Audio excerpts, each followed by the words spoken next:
¿Qué tal?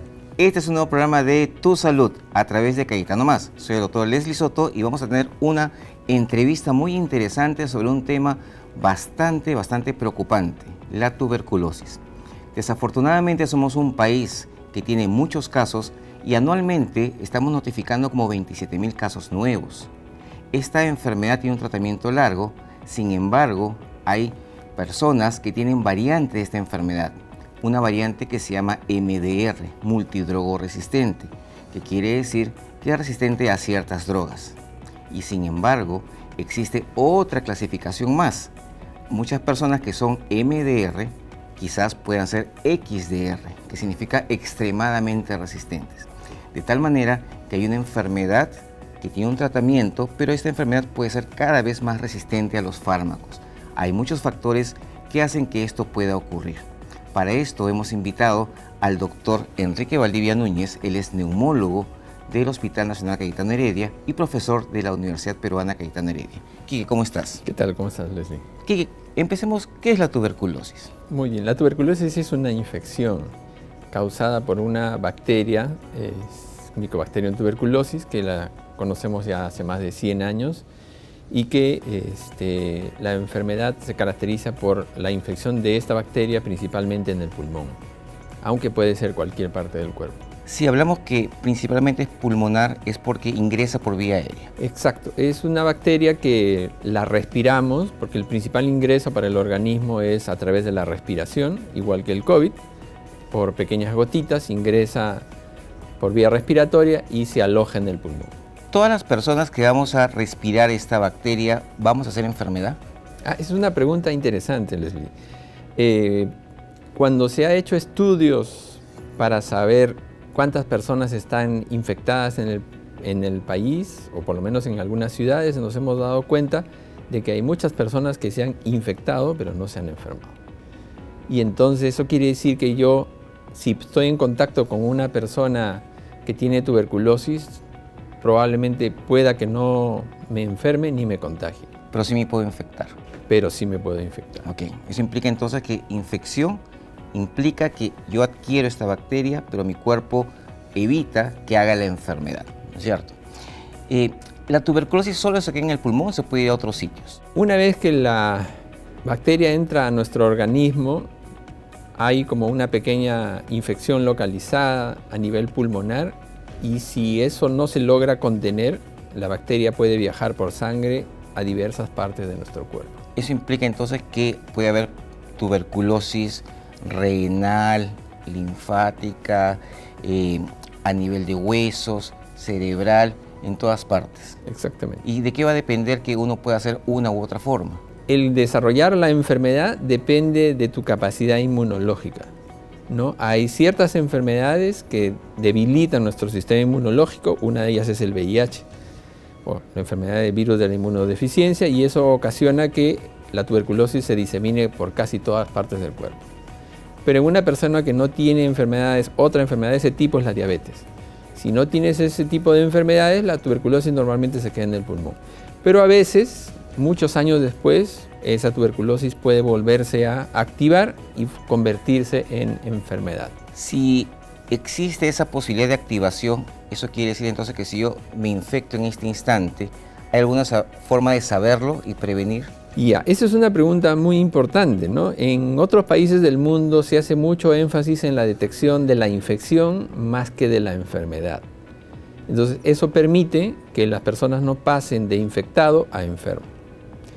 En la magnitud que nosotros tenemos en el país es difícil hacer eso por ahora, pero sí hay manera de poder detectar la infección y poderla detener en su momento. ¿Y eso se puede realizar con una prueba de esputo, de sangre? Muy bien. Cuando uno hace una prueba de esputo es para encontrar la bacteria en la flema, ¿no es cierto? Entonces eso ya te está hablando de que es una enfermedad mucho más avanzada. Si queremos detectarlo antes de que tengas enfermedad, antes de que tengas síntomas, solamente en infección, entonces necesitamos otro tipo de pruebas que son básicamente pruebas inmunológicas, ¿no? La que usamos aquí es el PPD o tuberculina, que consiste con una inyección, una pequeña cantidad purificada de la bacteria se ingresa debajo de la piel y nosotros medimos si crece o no crece una roncha. De acuerdo a ese tamaño de roncha, nosotros podemos saber si estás infectado o no estás infectado. Yo me acuerdo cuando estaba estudiante de interno, siempre mi PPD fue 0, pero yo regresé del serum y mi PPD fue 21, ¿no? Aquí en el bracito me salió pues una roncha bastante grandecita. ¿Cuánto tiempo después de la aparición de esta roncha puedo tomar la profilaxis? Ya, esa es una buena pregunta. Entonces, lo ideal, a través de algunos estudios ya se conoce que si yo paso de ser negativo a positivo, que aparece la roncha, en los primeros 2 años en que yo cambio de negativo a positivo es el principal riesgo de desarrollar enfermedad. Eso quiere decir que si yo tengo más de 10 años o 15 años positivo que tengo mi roncha, probablemente la enfermedad no se active nunca. Pero si yo era negativo y paso a positivo por el contacto con algún familiar, algún conocido, lo ideal es que tome la terapia de prevención para que no desarrolle enfermedad. Y mucha gente que se hace PPDs todos los años son positivos y siempre están tomando profilaxis, eso está mal. Por supuesto, porque como es una prueba inmunológica, el hecho de que yo desarrolle anticuerpos significa que eso me va a durar para siempre. Entonces no tiene sentido repetírmela cada año porque yo ya sé que va a seguir saliendo positiva. Mucha gente está caminando, viene al hospital y siempre está con... y tú le preguntas, ¿está tosiendo? Y te dicen, no, otra vez mi tos normal. No existe tos normal. ¿Cómo saber yo que esta persona puede tener tuberculosis? ¿Qué síntomas va a tener? Los síntomas clásicos de la tuberculosis es tos con flema por más de 2 semanas, lo que nosotros llamamos como sintomático respiratorio, ¿no? Pero también puede ser, otro síntoma común es la sudoración fría. Por ejemplo, en la noche que nos cambiemos 2 o 3 polos porque estamos sudando un montón. La otra es fiebre, la siguiente es baja de peso, pérdida de apetito y en los casos más extremos es la hemoptisis, o sea que uno tosa y bote sangre, ¿no? Esa es la parte más dramática, digamos. Y esta flema puede ser de todos los colores del mundo. Usualmente... No claro, discrimina realmente. No, claro, pero usualmente la flema de un enfermo con tuberculosis usualmente oscila entre verde y amarilla, ¿no? Algo que también hay que recalcar es que mucha gente cuando le pedimos la muestra del esputo no da mucha flema. Yo escucho gente afuera de la consulta que está muriéndose, tosiendo, y a la hora que le hace el frasquito, se bota la miseria que está en el diente. Es que bota una flema buena porque ahí está la muestra. La detección se hace en la flema que contiene más bacterias, ¿no? Mientras más color tenga, significa que la muestra es más concentrada y viene del pulmón, ¿no? La flema de la boca, que es más saliva, es transparente. Entonces nos va a dar una falsa sensación de que no tenemos nada. A ver, viene el paciente, tiene tos con flema 2 semanas, abajo de peso, tiene sudoración nocturna, como mencionas, tiene fiebre. ¿Qué pruebas comenzamos a hacerle para hacer el diagnóstico? Lo primerito es, obviamente lo más sencillo, es una baciloscopía y una radiografía de pulmón. La baciloscopía implica buscar el bacilo en la flema. Claro, nosotros lo llamamos baciloscopía, es una prueba de esputo, un BK de esputo, como decimos vulgarmente, ¿no? Y es una prueba barata y está asequible en todo el Ministerio de Salud, en todo el país, para ser tomada de manera gratuita, sin que tengas que pagar 1 centavo por eso. ¿Y una placa de pulmones? Y una placa de pulmones, claro, porque en la radiografía te va a ayudar a ver si es que se pueden observar alguna que otra mancha en el pulmón, que no siempre se ve tampoco. ¿Indicarías de entrada una tomografía pulmonar? No, en realidad no es que la tomografía sea la primera elección, ¿no? Uno tiene que escoger lo que tienes más a la mano y que te puede rendir igual, ¿no? Ya en algunos casos que ya no es suficiente o no estás de acuerdo con el resultado y tienes dudas, entonces procedes con la tomografía. Sí, porque muchas personas piensan pues que la tomografía es mejor que la radiografía, que la resonancia es mejor que la tomografía, pero sin embargo cada prueba es específica para cada situación. No es que es mejor una que otra, sino que va a ser más útil de acuerdo a lo que estás buscando. Hay una prueba también que toman que se llama el cuantiferón, que es el IGRA, en sangre. Es una prueba también que ayuda. Claro, es otra prueba inmunológica para detección de infección, al igual que el PPD, tiene la ventaja de que tomas la muestra de sangre y ya no tienes que regresar otro día, te toman la muestra de sangre y sale el resultado.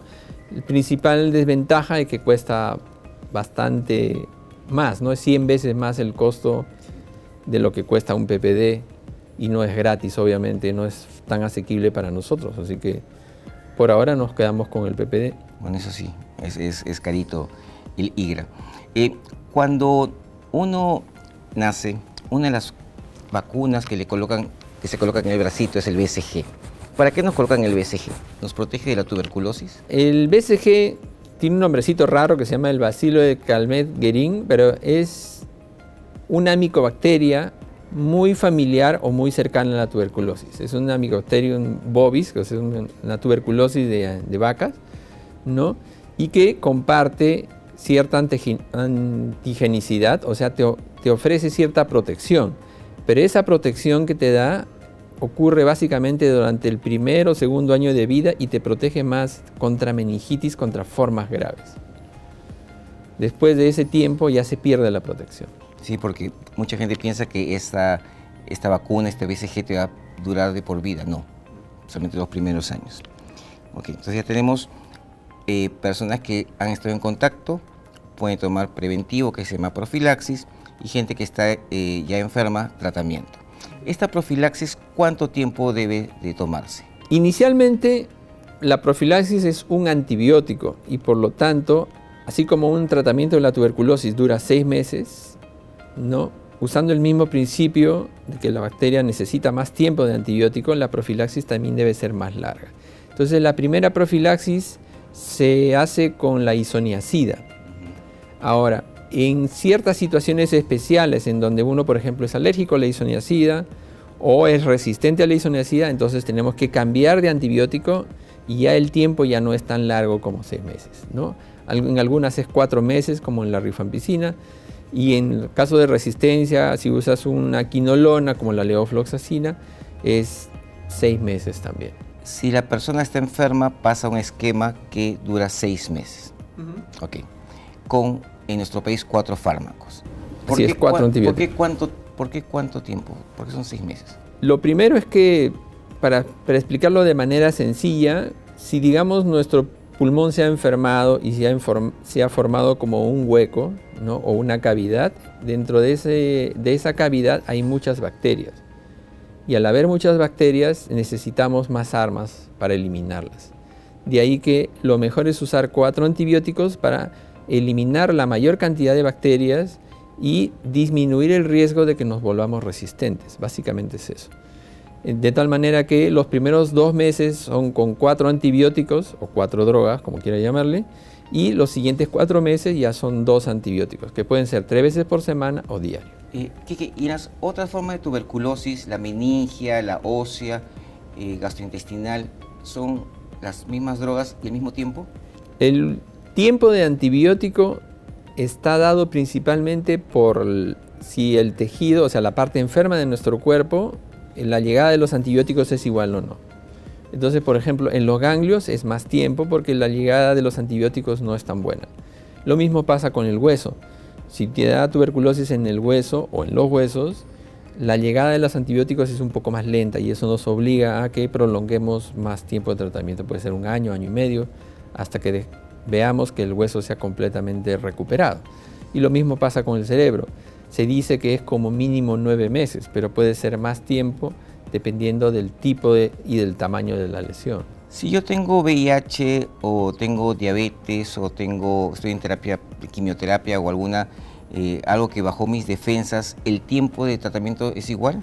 En la nueva norma nacional, y eso básicamente en base a los estudios actuales, se ha ido cambiando el tiempo y prácticamente si la persona está enferma, está tomando su terapia antirretroviral de manera regular, su tratamiento de 6 meses igual que si no tuviera la enfermedad. ¿no? En otras situaciones lo que tenemos que ayudarnos es el ver que las pruebas de esputo estén negativas, que los cultivos estén negativos y que las imágenes también se hayan recuperado. Entonces, esencialmente es el mismo tiempo si es que, por ejemplo, un diabético es controlado, pero un diabético no controlado, todos sabemos que a veces tenemos que irnos 3 a 6 meses más hasta que controlen bien y que se pueda eliminar la enfermedad. Una de las características también del tratamiento de esta enfermedad es que no me dan las pastillas para mi casa, sino que yo tengo que ir a la posta todos los días, lo que se llama la terapia directamente observada. ¿Qué beneficios da esto? Todos tenemos el derecho a la libertad y eso no se discute. El principal problema es que si yo tengo que tomar algo mucho tiempo, siempre voy a tener molestias y voy a querer minimizar o disminuir. Entonces, en la práctica lo que hemos encontrado y en la vida real es que muchas personas, si te dan a escoger, tú comienzas a hacer descuentos, ¿no? Entonces, lo que mejores efectos nos ha dado es que la persona se le observe mientras toma su tratamiento. En ciertos casos tenemos que va muy bien sin supervisión, pero yo tengo casos muy tristes de personas en donde no sabían que su familiar no tomaba las pastillas hasta que después de que fallece se encuentran un cajón lleno de pastillas. Entonces, yo sí estoy convencido de que la terapia supervisada es lo mejor. Sí, yo también, porque así nos aseguramos que tome la pastilla y que bajemos también la posibilidad de transmisión a otras personas. Hasta ahí está todo bonito. Ahí viene algo que sí no está tan bonito, que es la tuberculosis MDR, que apareció, la multidrogo resistente. ¿Qué es esta tuberculosis? Así como nosotros intentamos sobrevivir en el tiempo, ¿no? Las bacterias también quieren sobrevivir en el tiempo, no quieren morir. Entonces, la tuberculosis MDR o multidrogo resistente es una tuberculosis causada por la misma bacteria, pero que esta bacteria ha desarrollado resistencia a 2 de nuestros principales antibióticos, que es la isoniazida y la rifampicina. Entonces vamos a un esquema diferente. Exacto, tenemos que cambiar para asegurarnos de que la enfermedad se puede eliminar, erradicar. Y ahí viene otra clasificación más, que son los XDR, los extremadamente resistentes, que también aparecieron y que según las normas, las notificaciones, son como 100 al año. Sí, el promedio de detección de tuberculosis XDR al año es entre 75 a 80 por año, ¿no? Esto bajó un poquito en la época de la pandemia. No se sabe en realidad si menos enfermos o probablemente menos detección, ¿no? ¿Y en qué consiste un XDR? Además de la resistencia a isoniazida y rifampicina, hay resistencia también a una quinolona que puede ser levofloxacino o moxifloxacino y a un inyectable, aunque según la nueva norma ya no es el inyectable, sino es linezolid, por ejemplo, que es una droga, un antibiótico nuevo. ¿Y los fármacos que vamos a dar a las personas MDR y XDR también son gratuitas? Sí. O sea, uno de los fundamentos importantes para poder erradicar la enfermedad es que el tratamiento sea completamente gratuito. Eso es importantísimo porque las personas a veces no quieren ir porque suponen que no hay tratamiento y que ya no hay mucha alternativa, pero sí hay. Por supuesto, para todas las formas tenemos tratamiento. ¿Cuándo yo debo de asustarme? Porque mucha gente dice, doctor, voy al médico y quiero ver todas las enfermedades del mundo. También quiero que me descarten tuberculosis. Te debe pasar a ti un montón. Sí, bueno, siempre, a todo nivel, siempre la gente que viene con tos, lo primero es descartar la tuberculosis, ¿no? Eso es bastante común, pero no todos tienen tuberculosis. De hecho, el asma, que es una alergia respiratoria, la forma más común, la cantidad de asmáticos en el Perú es muy alta, casi 18%. En Lima, sobre todo, en las ciudades de la costa. De ahí que es una causa frecuente de tos y uno puede equivocarse, pensar que está tuberculoso. Pero si alguien tiene contacto con una persona diagnosticada, ahí sí debería irse a chequear. Claro, es importante que el núcleo cercano, sobre todo familiar, sea evaluado para descarte de la enfermedad. Anteriormente solamente se le hacía un BK de esputo y ya está, pero lo ideal sería que se le haga una vacunita del PPD, ¿no? Y que se le y se le haga una radiografía de pulmón. Y a todos los que están en contacto con la persona enferma le hacen el PPD, la plaquetórax y le dan profilaxis. Ahorita el programa, sus normas han ido cambiando, pero lo mínimo, lo básico es el esputo, ¿no? Pero lo ideal es hacerle el PPD y la radiografía. En los hospitales a todos debemos tener también este tipo de pruebas, en un hospital que trabajamos con tantos pacientes. Ya, esa es una pregunta de salud ocupacional. En el Perú la tuberculosis es una enfermedad ocupacional y por lo tanto todos los trabajadores estamos expuestos a enfermarnos de nuestros pacientes y por lo tanto deberíamos chequearnos anualmente. Una costumbre que hay en Lima, bueno, en muchos lugares también del país, pero en Lima lo vemos a diario, cuando hace mucho frío estamos en la combi, en el micro, están las ventanas cerradas. ¿La tuberculosis podría transmitirse también en este ambiente cerrado? Claro, es el mismo principio. Igual que el COVID, nos hemos dado cuenta de que debemos ser enemigos de los espacios cerrados, ¿no? Y amigos de los espacios abiertos y bien ventilados. Realmente ha sido bastante fructífera la conversación. ¿Quisieras agregar algo? Solamente mencionarles pues para todos los que tienen síntomas respiratorios y tienen duda de que puedan tener tuberculosis o tienen contacto, acérquense a su centro de salud más cercano y soliciten una evaluación que es gratis. Muchísimas gracias, Quique. Ha sido un gusto estar contigo. Gracias, Leslie. Ya sabemos entonces, tuberculosis es una enfermedad que está en el país. La respiratoria es la más frecuente. Si alguien está tosiendo más de 2 semanas, con baja de peso, sudoración nocturna, acercarse a la posta. Los BK son gratis y el tratamiento también. Si nosotros comenzamos a prevenir, podemos evitar enfermarnos y enfermar a la familia. Esto fue todo por hoy. Hasta la próxima oportunidad.